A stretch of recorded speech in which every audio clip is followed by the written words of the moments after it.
Let's talk batteries and how you can tell if yours is losing its spark.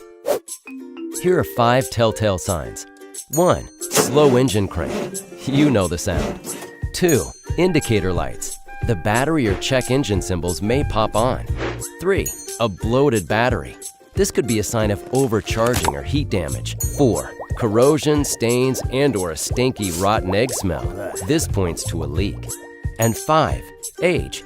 If your battery is 4 or 5 years old, you should be prepared for problems. Bottom line, there are many factors that can shorten the life of your vehicle's vital power source. Heat can cause fluids to evaporate.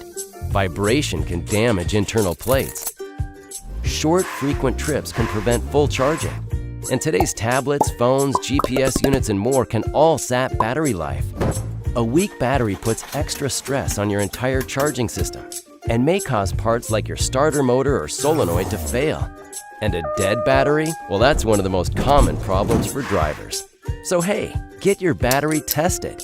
We recommend having it done twice a year, or every time we change your oil. It's a simple test that your Mopar battery specialist can perform in just a few minutes at your local Chrysler, Dodge, Jeep, Ram, Fiat dealer. Mopar, at your service.